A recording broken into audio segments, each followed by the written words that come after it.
My name's Brad Ruck, and I'm the president and CEO of Scottie Resources. Scottie Resources is the exploration company operating in the Golden Triangle in northwest British Columbia. We have a package of 60,000 hectares with 7 past producing mines and having a lot of success at the Blueberry Scottie Gold Mine. Happy to tell you about it. Well, good to have you here. How are you? I'm good. I mean, in a market like this, but we had a fantastic conference for us. We were a fully booked company, 5 interviews, 48 meetings, and then follow-up meetings even today. I think I have 7. So fantastic. Really busy. I guess, well, it's difficult. It's a fantastic conference, but it's a hard environment to smile in, isn't it? So meetings are meetings, but quality meetings with positive outcomes, that's what I want to understand. So who are you meeting? What are the conversations about? What are you trying to do? Sure. So in the past, this is my 5th Beaver Creek. Mm-hmm. It's me putting out, hey, can we meet? Well, we were running around because we were requested, and from everybody we'd want to see. So every major company now kind of, we've raised their eyebrows. At least they have to look at what the success we're having at Blueberry.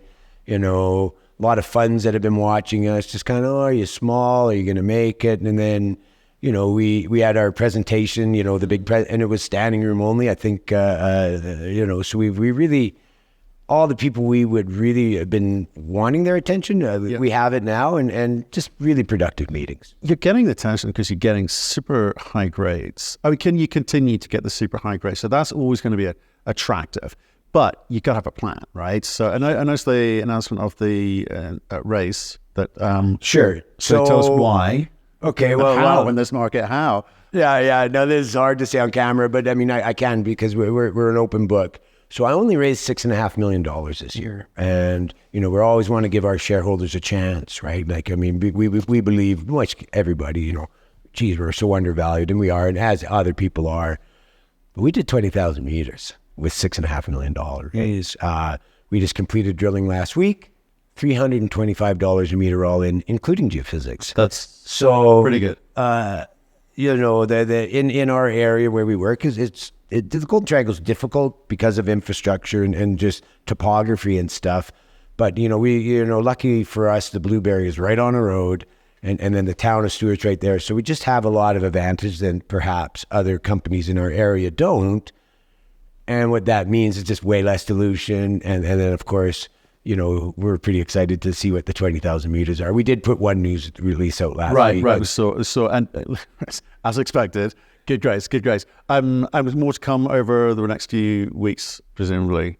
Next 4 months. So I mean, the drills are off site, but we still have loggers, and we're still cutting core. So, I mean, we with 20,000 meters, that's quite for our peer set, that's a lot of meters. And, we made that decision because I think a lot of people are going, okay, do we hold back? It's not working for anybody. Yeah. And we just said, no, you know what? Our job is to drill holes. We have a discovery, even whether the market recognizes it or not, they will. And again, we want more information, but we're going to, again, if the market turns in our favor in the next little while, I don't know. Yeah. But we'll be armed with news, and perhaps there's only a handful of us in my peer set that were bold enough to drill that many meters. No, I really like what you're doing, but I'm also conscious of the marketplace. So you're surrounded by fantastic peers, multi-billion-dollar companies and some very successful, juniors as well. The market cap speak for themselves. People are paying attention, and some of them have been hit a little bit, but they're getting on with the business of delivering business. So that's the opportunity or conversation that you can be having off to one side. But I want to talk about how do you control your own destiny in a way? I know drilling 20,000 meters is great, but to what end? What are you trying to paint a picture of? Well, we have a deposit. So, I mean, obviously, what's the goal of Scottie, right? We're the exploration company for a major company. We just don't know which one yet. Yeah. That's scenario one. So that's what we should be thinking. That's okay. That's are we standalone, right? First off. So I think we've really mitigated downside risk. We put a news release out 2-3 months ago. We took what were found at the Blueberry Zone and did a very big composite sample, ran it through the flow sheets of both the SCOT mill and the Bruce Jack mill. And they're 2 different mills. One's a flotation, one's a CIL plant. And at Bruce Jack's, we come up with 87% recovery and as high as 97% at the Ascot mill, which that's with the Red Mountain grind. And if we do the Premier grind, because they're two different type of ore sets, we ran it through both and 94% recovery. So you just go, okay. And, and I'm not allowed to say numbers, but when you look at Blueberry, understand that it's right on surface, last year, what was it? 34 grams over 12 meters or something like that. It's right on surface, right? So it's really accessible ore. So it just mitigates that downside risk. That ore is going to go through a mill, whether it's a standalone mill, which is what we're working towards right now. But if not, if you're from an investment point of view, there's a value there to what we have. There's no question. And it's higher than what we're currently the market cap. Right. Okay, so that's good. That's downside risk because I have to protect shareholders. Ultimately, what's my job, right? I have to support the shareholders who've been supporting me. Right, okay. So that's one option for you. But you've got to kind of keep the competitive tension in here. So that's why I mentioned you're surrounded by some great companies. You're surrounded by some mills as well. So you've got optionality. You're sort of still in control there. Yep. But you're not trying to pretend we're going to be the next big thing. We are the exploration company for one of the mid-tiers. Sure. Pick one. Yeah. That's as simple as that. Okay, I can understand that. Sure. Right? Okay, so if we look at, once these assays are back through, what type of company do you think that will portray? Because I think grades are one thing, scale is another, right? Sure. So what next? Well, certainly I have to get the news out, and we don't have that news. Things are starting to trickle in right now. Everyone asks about resource, right? This is a normal question, every meeting that I had. And so this is my answer to that. The question is, look, we will be able to articulate quite accurately, we believe, on what it'll take. Of course, if we can't do 1 million high-grade ounces, we would never do a resource. In the past, my goal, to show a pathway to 1 million ounces. I've probably told you that 3 times. Yep. That's in the rearview mirror, right? Okay. There's no question. We're able to target much more than that. That's quite evident to us now. So we're really excited. So that hurdle we've gone over.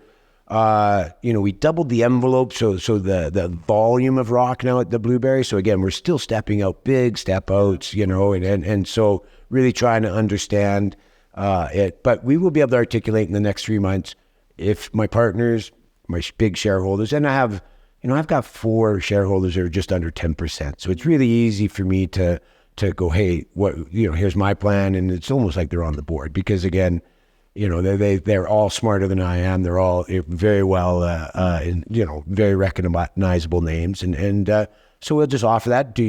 If we haven't found the ends of this and the market's not caring, what does a resource care? And then there's a whole bunch of independents that have been modeling our data and through their models. And, we've, CAs with a whole bunch of companies and, they've modeled it and it kind of fits with what we see. And so we're pretty excited. You're excited, but to kind of keep going, you need to raise money. It's expensive at the moment. It's tough. You said many times we're undervalued.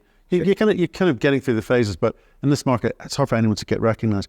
So how do you get money in to do more drilling? How much does that cost you? Well, other options. So in the past, we would have said this, I'm royalty free. And of course, now there's not a royalty company that we haven't spoke with. And, our thoughts are, every drill hole we drill, that royalty becomes a little bit better. And so that's optionality. And again, let's get this 20,000 meters out. And that's one thing. But because we have such a large land package, it's all paid for. Our Georgia River project, which we drilled for 2 seasons, we just haven't gone back because it just costs a little bit more money. Yeah. We're trying to preserve capital as best we can. And Blueberry is such low-hanging fruit. That's a standalone company. So there's people who wanted to. Okay. There are those types of options. I really would like to keep everything pristine because then, with that 60,000 hectares we offer to the bigger companies, also a generation of exploration potential on top of the discovery that we have. So, we're just going to have to do what the market is as bad as I've ever seen it. There is, in the 8 years, even with this company, it was easier when nobody knew who I was. And because I just came into this industry 8 years ago, it's a little bit more difficult, but it's more difficult for other people than perhaps I. And so you're right. I did put out a small little raise that you saw on Friday night I already got a lead order for a third of that right off the bat. Right. And so Conwave out of Switzerland is going to go to a 9.9% positioning. I suppose I can say that now. So that's gives us a vote of confidence from, pretty sophisticated people. That's a hard nut to crack. I mean, because again, the funds, I also recognize it's hard for us. And, I'm always complaining about the money guys, but it's hard for them too, right? Because they're having redemptions, even these very prominent funds. And so we're all in the same boat. So, they have to shift and move things. I mean, can't tell you what exactly is going on behind the scenes of their fund, but for them that shows us a big a vote of confidence. And as long as we don't color outside the lines and we have the support, and we've always had the support from, there's 4 individuals that really has kind of maintained their positions. They're also frustrated, but they're not frustrated at Scottie. They're just frustrated with the market, but you just can't pack up your tent and go. You can't. Like, I think everyone's frustrated at this conference. There's just not money around. But the conversation, so that's great if you get through, obviously, you got a lead order, and if you get that over the line, take money when it's there, always, as long as you do smart things with the money. The corporates are here in, large volumes. They are definitely looking around and saying who's doing what, because it's also a good time for them. They're throwing off, there's a lot of money around for them. Sure. Good balance sheets, really nice. But conversations with you, that's a bit too early, or was it? Oh, no. There's probably not one that you would name off the top of your head that did not request to meet us. So, and what I can say is, it used to be me, please, hey, look, they're very polite and they're not interested. I certainly can say that, the interest is real and it's sincere. And so I have this feeling that, and being in Canada in the Golden Triangle, once it's gone, there's very few options left.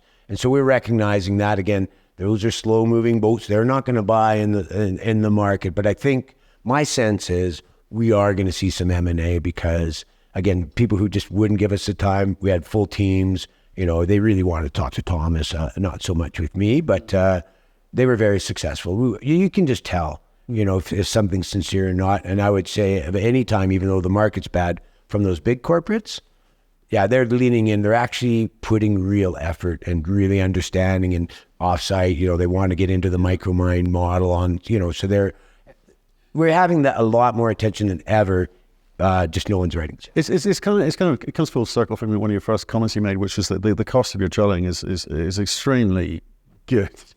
You give that same task to a major, they're spending plus $1,000, right? They can't find cheap answers. So I feel that perhaps now is the time for them to lean in and have a little chat about, how do we get these replacement reserves onto the books? So yeah, I think it's fascinating. It is over there. But the corporates don't care how much it costs for me to drill. Yeah, that is not a piece of information that they go, because they just want to see what you've done. They don't care what it's cost, and then they value. But again, with some of the funds, and when I start telling them my costs, they're looking at me, come on, like it can't be that cheap. And quite frankly, it is. But we set ourselves up for that where, they told me, don't buy trailers. You're an exploration company, go in the ground. And I'm going, no, if I'm going to be here for a few years, if I rent everything, and sure, I can use flow through dollars, but I'm a businessman, right? You look after the nickels and the dimes, and the dollars will keep care of themselves, so to speak, right? And so those efforts that we did, we bought a big warehouse in Stewart. Scottie bought a big warehouse in Stewart, and my board kind of questioned me, but now 30 people, we can stay there. I can feed everybody. I don't ship tents back and forth to some warehouse, 400 kilometers away. All the equipment stays where we are. And now what we've done, and we have a mobile prep lab. We don't, it's arm length, of course, but SGS. So we just kind of have this rhythm going. And I had 3 drills turning. I had to take a drill off, because we were going to hit our 20,000 meters way before we ever thought. Even, this is my 5th season drilling, and progressively every year we drill more and more. I learned that 3 drills is way better than 2, right, for efficiency. So really what's my job? Hopefully I've hired a smart enough geologist that can come up with some really good ideas and drill targets. My job's to drill holes, and whether it's there or not, don't waste money. And so I think we've really demonstrated we're a good operator. That's good news. Yeah. Good news. I think the point is, what I say to a lot of these CEOs who are looking a little bit depressed is, you got to stay in the game to play the game. and you're certainly doing that. Sure. Getting a lot of interest out there. And Retreat, do stay in touch, let us know how you get on with some of those assays, because I think people will be quite keen. Well, to see what you're doing there. Like I say, things are trickling in. I mean, we rushed the very first one, so we always want to have a release before coming to this conference, because this is a must. Yeah, and it must gives come you a to sense conference. of what is to come. You know, and it was, what was it, 56 grams over 3.7 meters. Not too bad. And that's a great number. Yeah. But when you look at the model and you see what dots that connects, it's even much more exciting than that. So it's a little juice. And like I say, the news train here is going to be long and heavy from now until February, and more news. And, you know, there's a handful of us. You know, Snowline did about 20,000, Tudor and such. But there's a lot of guys retracted. So we're in the position, if things work out, and if not, we're just answering unanswered questions, right? And because we're having success, you know, yeah, again, 1,000,000 ounces in the rearview mirror. So now we're quite excited. Good man. Good to see you, Father. Okay, yeah, good to see you. All right.